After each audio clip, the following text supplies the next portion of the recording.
من محمدم. 26 سالمه. زندگی معمولی داشتم تا اینکه یه روز با دختری آشنا شدم به اسم نازنین. هیچ وقت فکر نمی کردم این آشنایی ساده یه عالمه اتفاق بد به دنبال داشته باشه.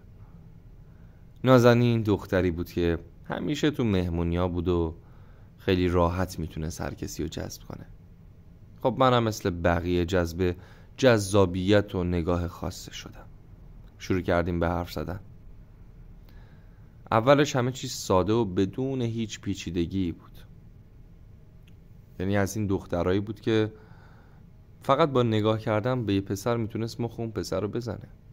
خیلی خوشگل بود، بیشتر از اون چیزی که فکرشو بکنین. چشای سبز، موهای بلند، به شدت آدمی بود که وقتی باش حرف میزدی از معاشرت کردن باهاش لذت میبردی. اما با گذشت زمان بیشتر باهاش آشنا شدم.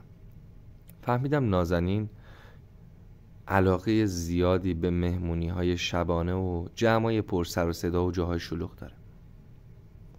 اولش فکر کردم شاید فقط به محض سرگرمی اینا رو دوست داره، اما بعد متوجه شدم که این کارها براش یه عادت شده.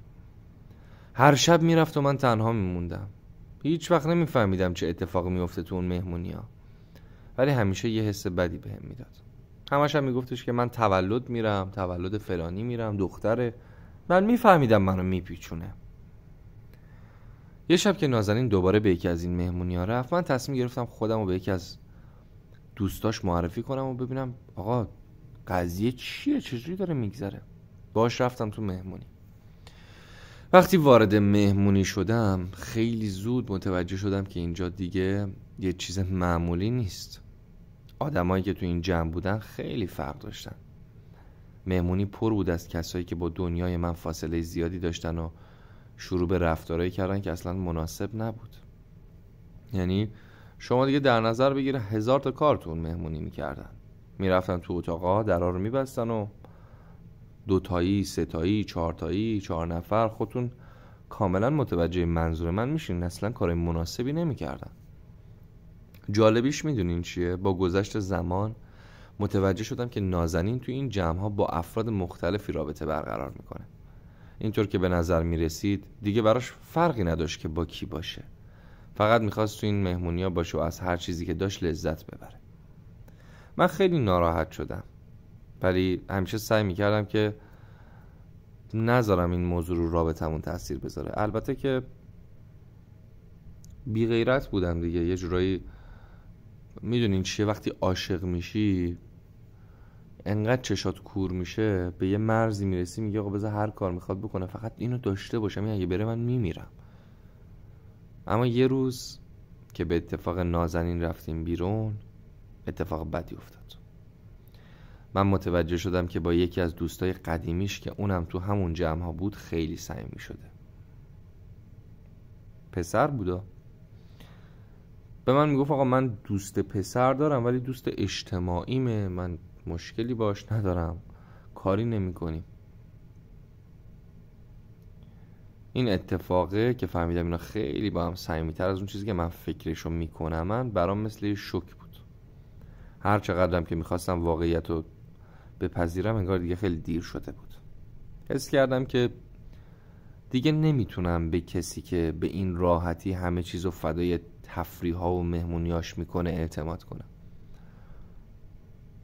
این رابطه به پایان رسید. من خیلی ضربه خوردم، ولی از اشتباهات نازنین یاد گرفتم که گاهی وقتا ظاهر خیلی فریبنده میتونه همه چی رو عوض کنه. مهمونیا، شب نشینا، تمام کسایی که تو اون شب نشینی ها میرفتن و افرادی که تنها به فکر خوشگذرانی بودن، اینا بیشتر از یه سراب نیستش و من فقط ازشون دور شدم تا بتونم خودم رو پیدا کنم. حالا یه چیزی بگم دوستانه، انتهای داستانی که دارم براتون می نویسم، امیدوارم که پخشش کنید.